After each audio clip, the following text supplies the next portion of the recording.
नमस्कार दोस्तों, कैसे हैं आप सब। हमें उम्मीद है कि मस्त होंगे। चलिए आज की सेशन हम शुरू करते हैं।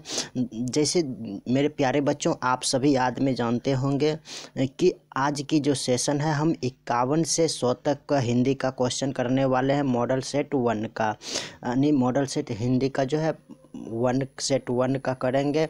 जो पिछले वीडियो में मैं आपको 1 से 50 तक करा दिया था, जो कि आप बहुत अच्छे से आप लोग ने हमारे साथ दिए और आप बहुत अच्छे से आप आंसर भी दे रहे थे, तो बहुत मज़ा आ रहा था। तो चलिए हम आज इस सेशन को शुरू करते हैं। एक बार आप सभी आदमी कमेंट में लिख दीजिए जय महाकाल। दोस्तों आपको ऐसा, ये जितने भी मैं क्वेश्चन करा रहा हूँ ये सभी VVI क्वेश्चन हैं। आप सभी आदमी एक बार इसे अवश्य देख लें, क्योंकि आपको ये देखना बहुत ही ज़रूरी है कि अगर आप नहीं देखिएगा तो आपको हो सकता है कि आपकी क्वेश्चन छूट जाए, तो आपको परेशानी होगा। तो चलिए इस सेशन को शुरुआत करते हैं। अगर आप वीडियो को लाइक नहीं किए तो वीडियो को लाइक कर दीजिए। अगर चैनल पर पहली बार आए तो चैनल को सब्सक्राइब कर दीजिए और ये सेशन को शेयर ज़रूर करें अपने ग्रुप में, फेसबुक में, जहाँ होता है वहाँ शेयर करिए। आपको ये सेशन बहुत ही तगड़ा होने वाला है। जितने भी क्वेश्चन आपको मैं कराऊंगा ये सभी VVI क्वेश्चन है। तो आप सभी आदमी इस क्वेश्चन को एक बार प्लीज़ आप लोग देख लीजिए। तो चलिए मैं सेशन को शुरुआत करता हूं। चलिए अब 51 नंबर के क्वेश्चन को हम लोग पढ़ते हैं और आप लोग सही जवाब दीजिए। मैं घड़ा भरता हूं किस क्रिया का उदाहरण है? इसका आंसर सही बताइए आप लोग। तो देखिए इसके क्या सही जवाब होगा। तो ऑप्शन में दिया हुआ है अकर्म कारक, अकर्म क्रिया, द्विकर्मक क्रिया, स्वकर्मक क्रिया और इनमें से कोई नहीं। तो इसकी सही जवाब क्या हो जाएगा? बिल्कुल सी, स्वकर्मक क्रिया। चलिए अगले 52 नंबर की प्रश्न की ओर हम लोग पढ़ते हैं। भूत शब्द के प्रत्यय क्या होगा? तो इसके सही जवाब क्या हो जाएगा? D नंबर हो जाएगा। अब चलिए 53 नंबर के प्रश्न को हम लोग करते हैं। तो 53 नंबर की प्रश्न है अन्याय शब्द का विशेषण क्या होगा? अन्याय शब्द का विशेषण क्या होगा? तो इसकी बिल्कुल सही जवाब क्या हो जाएगा? तो इसकी सही जवाब C नंबर हो जाएगा, अन्यायी। तो चलिए हम 54 नंबर प्रश्न को करते हैं। कोई जल्दबाजी नहीं है, आप लोग प्यार से इस क्वेश्चन को कर सकते हैं। प्यार से आप लोग अच्छे तरीक़ा से करिए, हड़बड़ नहीं करना है। आप को हड़बड़ नहीं करना, किसी भी तरह से आप पे कोई दबाव नहीं है। बिल्कुल सही से आप लोग जो इसमें इम्पोर्टेंट है इसको नोट करते जाइए। आप लोग जब भी वीडियो को देखें तो आप सब कॉपी कलम लेके अवश्य बैठें, क्योंकि मैं जब आपको इम्पोर्टेंट बातें बताऊंगा, इम्पोर्टेंट क्वेश्चन जो बोलूँगा ये बहुत ही इम्पोर्टेंट है, उसे नोट करते जाएंगे। जहाँ पे आपको कोई प्रॉब्लम होता है तो वहाँ पे आप क्वेश्चन पूछ सकते हैं। तो चलिए हम लोग अगले प्रश्न की ओर बढ़ते हैं। अगला प्रश्न 54 नंबर की है। 54 नंबर में है बाहरी वेशभूषा, पूजा पाठ और कर्मकांड के स्थान पर सरल बच्चे हृदय से राम नाम के कीर्तन पर बल गुरु नानक के किस पद में दिया गया है? तो इसकी सही जवाब क्या हो जाएगा बच्चों? प्रथम पद में दिया गया है। चलिए अब हम लोग 55 नंबर के प्रश्न को पढ़ते हैं। असादी वार किसकी रचना है? असादी वार किसकी रचना है? तो चलिए 55 नंबर की प्रश्न का सही जवाब आप लोग फटाफट दीजिए। बिल्कुल सही जवाब दे रहे हो बेटा। मेरे प्यारे बच्चों, आप सब बहुत मेहनत कर रहे हो, तो हमें उम्मीद है कि आप सबकी रिजल्ट बहुत अच्छा होना चाहिए, क्योंकि आप एक बार रिजल्ट बना लेते हो तो आपकी हर एक सपना पूरा होगा। हर एक सपना पूरा होगा। आपका जो लक्ष्य है उसे प्राप्ति करके ही रुको। एक मोटिवेशनल है कि आप जो है बहुत अच्छे मेहनत कर रहे हैं। लक्ष्य प्राप्ति करना ही है आपको, आपकी जो लक्ष्य है उसे प्राप्त करना है। चलिए 55 नंबर की प्रश्न हम लोग पढ़ते हैं। इसके सही जवाब दीजिए। आसादी वार किसकी रचना है? तो इसका सही जवाब क्या हो जाएगा? गुरु नानक। चलिए अगले नंबर की ओर हम लोग बढ़ते हैं। 56 नंबर प्रश्न को पढ़ते हैं। 56 नंबर की सही जवाब दीजिए। आप लोग सही जवाब दीजिए, बहुत अच्छा। सीखा शब्द का अर्थ क्या है? सीखा शब्द का अर्थ क्या बताइए मेरे प्यारे बच्चों। 56 नंबर प्रश्न का सही जवाब बताइए। तो इसके सही जवाब है सीखा मतलब होता है शीर्ष, शीर्ष मतलब चोटी, चोटी। सही जवाब, बिल्कुल सही जवाब है, बी नंबर इसका हो जाएगा। चलिए 57 नंबर प्रश्न को हम लोग पढ़ते हैं। प्रेम आईनी श्री राधिका शीर्षक दोहे के रचनाकार कौन है? तो इसकी सही जवाब बताओ बच्चे, क्या हो जाएगा? तो इसकी सही जवाब हो जाएगा रस खान। रस खान इनके रचनाकार थे। तो चलिए 58 नंबर प्रश्न को हम लोग पढ़ते हैं। निम्नलिखित में से किस कवि की सवैया और घनाछारी अत्यंत प्रसिद्ध है? तो इनके सही जवाब क्या हो जाएगा बच्चे? आप लोग सही जवाब दीजिए। इसका कौन है? इनके किस कवि का ये प्रसिद्ध था? घनानंद की। किसकी? घनानंद की। 58 नंबर का हो गया। चलिए हम लोग 59 नंबर के प्रश्न को पढ़ते हैं। तो आप लोग आराम से बिल्कुल अच्छे से पढ़ना है। जहाँ नोट करने वाली बात होगी वहाँ नोट करेंगे। आपको ये सभी मोस्ट इम्पोर्टेंट क्वेश्चन है, क्योंकि बिहार बोर्ड ने साफ साफ कह देते हैं कि भैया आप इसी तरह से प्रैक्टिस करिए और आपको जो है इसी मॉडल सेट से हर एक क्वेश्चन आपके यानी इन्हीं क्वेश्चन के तरह आपके क्वेश्चन होंगे। ये हो सकता है इन्हीं से आपका क्वेश्चन हो 60%, 50% या 40%, ये मॉडल सेट से उठा के दे देंगे। तो आप अगर प्रैक्टिस नहीं करोगे तो आपके तो छूट सकता है। तो चलिए हम लोग अगले प्रश्न की ओर बढ़ते हैं। अगला प्रश्न है, प्रेम मार्ग का ऐसा प्रवीण और धीर पथिक तथा जमादानी का ऐसा दावा रखने वाला ब्रज भाषा का दूसरा कवि नहीं हुआ है। कवि धनानंद के बारे में यह किसने कहा है? बिल्कुल सही जवाब 59 नंबर के आप बताइए बेटा, इसका क्या हो जाएगा? तो इनके सही जवाब हो जाएगा आचार्य रामचंद्र शुक्ला ने कहा था। चलिए अब हम लोग 60 नंबर के प्रश्न को पढ़ते हैं। कवि धनानंद अपने आंसुओं को कहाँ पहुँचाना चाहते थे? चलिए इनकी सही जवाब बताइए मेरे प्यारे बच्चों। आप सब सही जवाब दीजिए। सुजान के आंगन में। कहाँ होगा इसकी सही जवाब? सुजान के आंगन में। बहुत अच्छा है, आप लोग ने तो कमाल कर दिए हैं। चलिए 19 नंबर प्रश्न को हम लोग पढ़ते हैं। 19 नंबर के प्रश्न 61 नंबर के प्रश्न को पढ़ते हैं। कौन कवि काव्य और जीवन दोनों क्षेत्रों में भारतेंदु हरिश्चंद्र को अपना आदर्श मानते थे? इनके सही जवाब बताइए मेरे प्यारे बच्चों, क्या हो जाएगा? बद्री नारायण चौधरी प्रेमधन। 61 नंबर हो गया। चलिए हम लोग 62 नंबर की ओर बढ़ते हैं। 62 नंबर में अब हम लोग पढ़ेंगे। तो 62 नंबर के प्रश्न को सही जवाब दीजिए। स्वर्ण घुरली शीर्षक काव्य किस कवि की रचना है? आपको मैं एक बार बता दूं कि आप जितने भी लेखक के नाम हैं इसे एक बार अच्छे तरीक़ा से याद कर लीजिए। इसके क्या कहानी है, कौन सी कहानी लिखे हैं, किसने लिखा है, इसको याद कर लीजिएगा। तो आपको बहुत अच्छा, आपको बहुत सारे प्रश्न आपको ईजी हो जाएंगे। तो चलिए इस 62 नंबर प्रश्न का आंसर बताइए मेरे प्यारे बच्चों, किसने यह लिखा था? ये सुमित्रानंद पंत ने लिखा था। बिल्कुल सही जवाब। चलिए अब 63 नंबर प्रश्न को हम लोग पढ़ते हैं। 63 नंबर में प्रश्न में जो है ये बिल्कुल सेम ही ऊपर का ही लिखा हुआ है। तो लिखा है स्वर्ण घुली शीर्षक काव्य किस कवि की रचना है? इसका तो सही जवाब वही हो जाएगा, सेम ही क्वेश्चन है, इसको कुछ करना ही नहीं है। चलिए 63 नंबर यहाँ पे लिखा हुआ है, ये रिपीट हो गया है।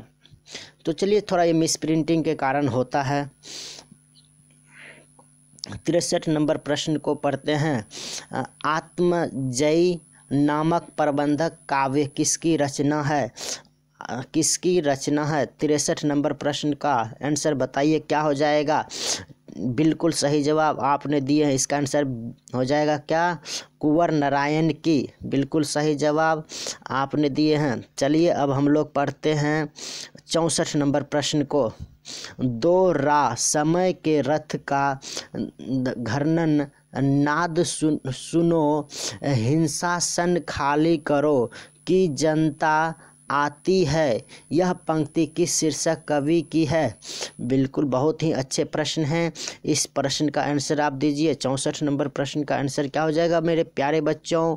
चलिए फटाफट से इसका सही जवाब हो जाएगा बिल्कुल जनतंत्र का जन्म। जनतंत्र का जन्म। चलिए 65 नंबर प्रश्न को अब हम लोग पढ़ते हैं। सच्चिदानंद हरिनंद वत्स्यायन अज्ञेय की कविता निम्न में से कौन है?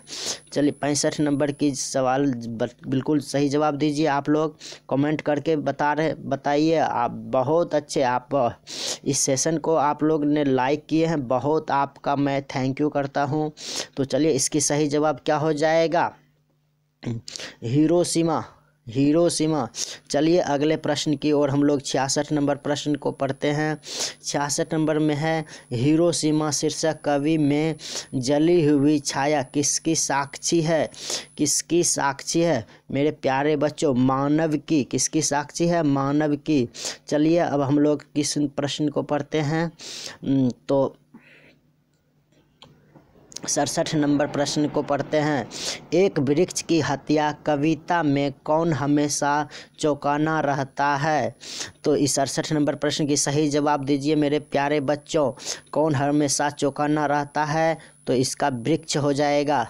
चलिए 68 नंबर प्रश्न को अब हम लोग पढ़ते हैं। कवि वीरेन डंगवाला का जन्म किस वर्ष हुआ था? कवि वीरेन डंगवाला का जन्म किस वर्ष हुआ था? इसका प्यारा सा इस जवाब दीजिए आप लोग के ऊपर हम छोड़ देते हैं। तो इसका सही जवाब क्या हो जाएगा? 1947 ईस्वी में इसका जन्म हुआ था। चलिए 69 नंबर की प्रश्न को हम लोग पढ़ते हैं। हमारी नींद शीर्षक कविता में किसने बीज की फूली हुई छत को भीतर से धकेलना शुरू किया था? 59 नंबर की सही जवाब बताइए मेरे प्यारे बच्चों। अंकुर ने। अंकुर जब आते हैं, किसी भी बीज में अंकुर आते हैं, उस पे जो जमीन होता है उसको धकेलने का काम करता है।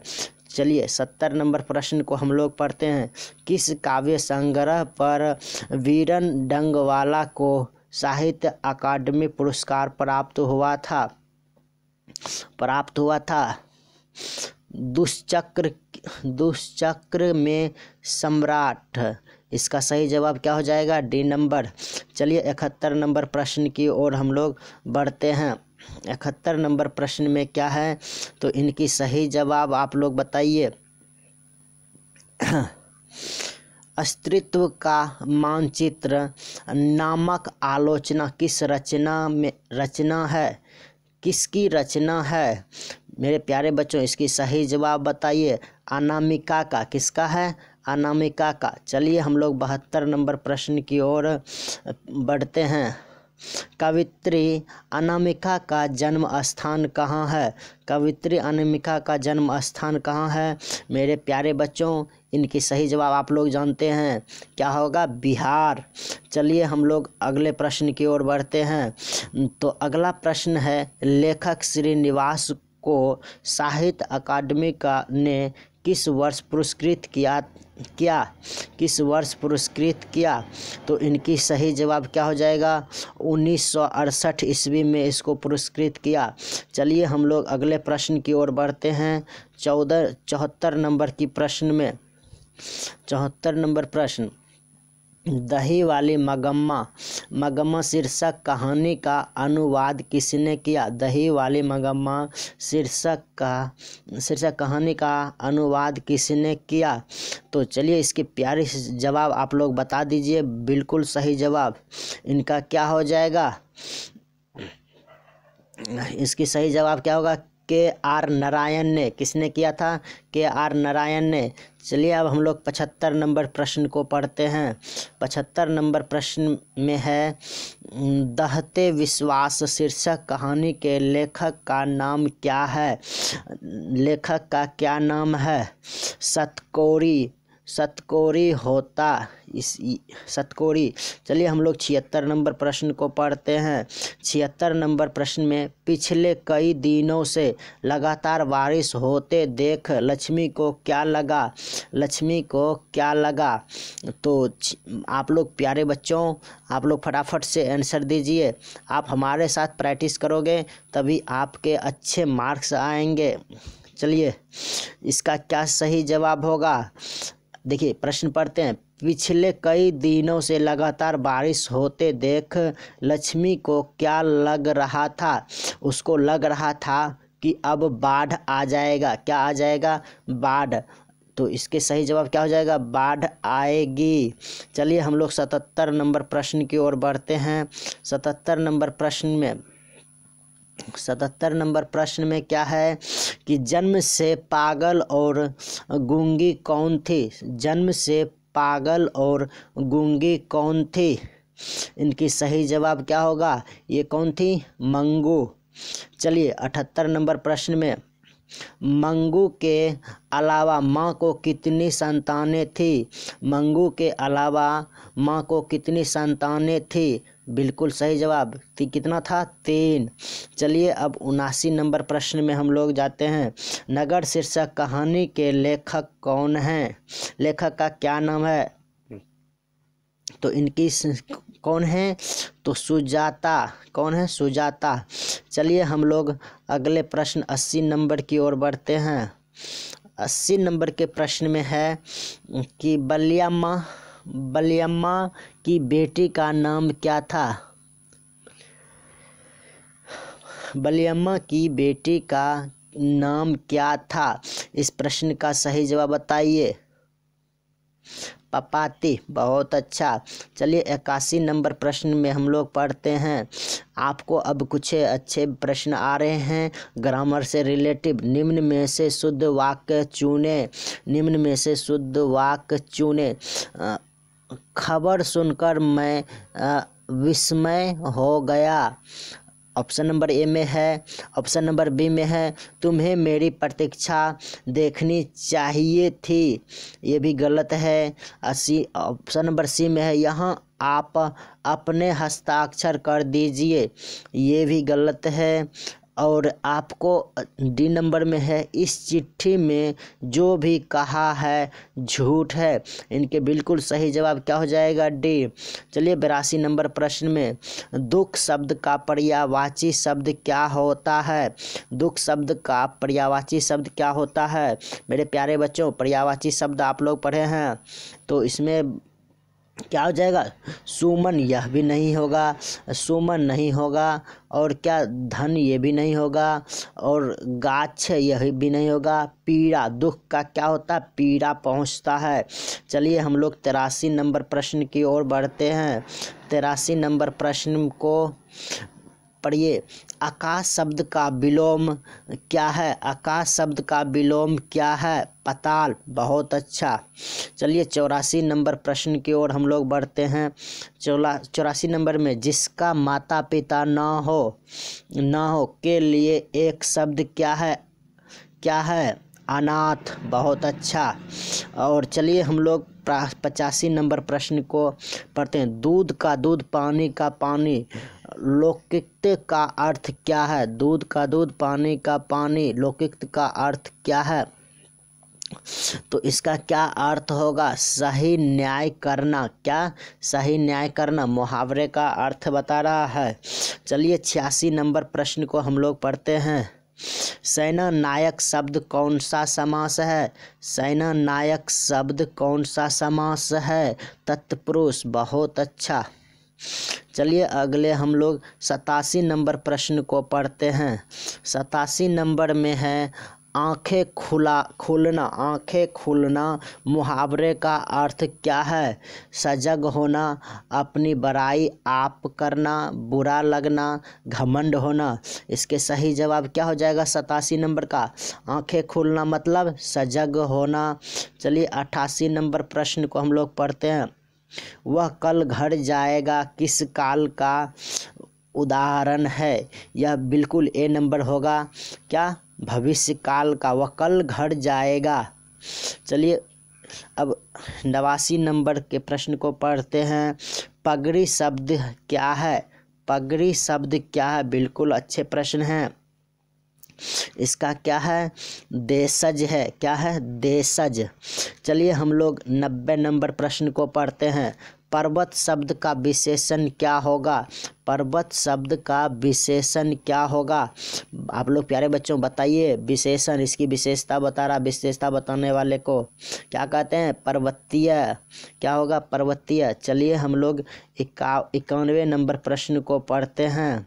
91 नंबर प्रश्न में है पुत्रवान शब्द का स्त्रीलिंग क्या होगा? पुत्रवान शब्द का स्त्रीलिंग क्या होगा मेरे प्यारे बच्चों? पुत्रवती। बहुत अच्छा। चलिए अब हम लोग 92 नंबर को पढ़ते हैं। उल्लास शब्द का संधि विच्छेद क्या होगा? उल्लास शब्द का संधि विच्छेद क्या होगा? उत्जोरलास। बहुत अच्छा। 93 नंबर प्रश्न को हम लोग पढ़ते हैं। रात को पहरा देने वाला कौन पदबंध है? कौन पदबंध है मेरे प्यारे बच्चों? बहुत अच्छे सवाल है। तो इसका क्या सही जवाब हो जाएगा? क्रियापद पदबंध है। चलिए 94 नंबर प्रश्न की ओर हम लोग बढ़ते हैं। 94 नंबर में है परिश्रमी छात्र अवश्य सफल होंगे किस वाक्य का उदाहरण है? मेरे प्यारे बच्चों सही जवाब दीजिए। आप लोग पढ़े हैं तो इसके सही जवाब क्या हो जाएगा? संयुक्त वाक्य। चलिए संयुक्त वाक्य इसके सही जवाब हो गए। 95 नंबर प्रश्न को पढ़ते हैं। कांटा शब्द का विशेषण क्या होता है? कांटा शब्द का विशेषण क्या होता है मेरे प्यारे बच्चों? इसका सही जवाब बताइए क्या होगा? कांटा शब्द का विशेषण कटीली। 96 नंबर प्रश्न को हम लोग पढ़ते हैं। 96 नंबर में सजावट शब्द में प्रत्यय क्या है? सजावट शब्द में प्रत्यय क्या है? क्या है प्रत्यय? जो आपको प्रत्यय बताना है। इसमें क्या होगा? आवट। चलिए 97 नंबर प्रश्न को हम लोग पढ़ते हैं। सुसंगत शब्द का विलोम क्या होता है? सुसंगत शब्द का विलोम क्या होता है? इसका सही जवाब हो जाएगा। इसका सही जवाब क्या होगा मेरे प्यारे बच्चों? बताइए फटाफट से। इसके सही जवाब हो जाएगा कुसंगीत। क्या होगा? कुसंगीत। चलिए 98 नंबर प्रश्न को हम लोग पढ़ते हैं। महात्मा शब्द कौन सा समास है? महात्मा शब्द कौन सा समास है? कर्म धारय समास। बहुत अच्छा। चलिए 99 नंबर प्रश्न को हम लोग पढ़ते हैं। उद्गम शब्द का संधि विच्छेद क्या होगा? आप लोग संधि विच्छेद बहुत पढ़े हैं। उत्जोड़गम। क्या होगा? उत्जोड़गम। चलिए हम लोग 100 नंबर प्रश्न को पढ़ते हैं। इसका सही जवाब क्या हो जाएगा? 100 नंबर प्रश्न कहता है भौ का उच्चारण स्थान कहाँ है? मेरे प्यारे बच्चों आपको बताए हैं भौ शब्द आप लोग नहीं पढ़े हैं, आप नहीं वीडियो देखे तो हमारे वीडियो देख लीजिए जाके। उच्चारण स्थान वाले वीडियो बनाए हैं। भौ शब्द का उच्चारण स्थान कहाँ है? इनके सही जवाब क्या हो जाएगा? ओठ से। कहाँ से इसका उच्चारण होता? ओठ से। मेरे प्यारे बच्चों आज हमने 100 हिंदी का क्वेश्चन देख लिए, तो आप लोग फटाफट से वीडियो को लाइक कर दीजिए। कैसा लगा आज की सेशन? और आप लोग कमेंट बॉक्स में बताइए। अगर आपको किसी भी प्रकार के कोई परेशानी हो रहा है तो आप इसी में कमेंट कर सकते हैं। तो चलिए हमारे प्यारे बच्चों आपने सभी प्रश्न का हल देख लिए, और अगर आपको अच्छे अंक लाना है तो प्लीज़ आप हमारे चैनल से जुड़ जाइए। मैं आपके साथ, आप जितना मेहनत करना है, बहुत ज़्यादा मेहनत करता हूँ आप सबके लिए। आपकी रिज़ल्ट अच्छा होना चाहिए। आपकी रिज़ल्ट जब तक 450 पार नहीं कर जाता है तब तक मैं आपको छोड़ूंगा नहीं। थोड़ा सा आपको मेहनत करना है, जगना है, घबराना नहीं है आपको। मैं सारे हिंदी का क्वेश्चन करा दूंगा और ऑब्जेक्टिव के साथ साथ मैं सब्जेक्टिव का भी क्वेश्चन कराने का प्रयास कर रहा हूँ हमारे इस चैनल के माध्यम से जो आप देख रहे हैं। अगर वीडियो अच्छा लगता है तो प्लीज़ आप हमारे चैनल को सब्सक्राइब कर दीजिए। थोड़ा सा सपोर्ट करिए, आप लोग हमारे चैनल को सपोर्ट कर दीजिए ताकि मैं आप सब के लिए इसी तरह वीडियो बनाते रहूं। चलिए फिर मिलते हैं अगले वीडियो में, तब तक के लिए नमस्कार।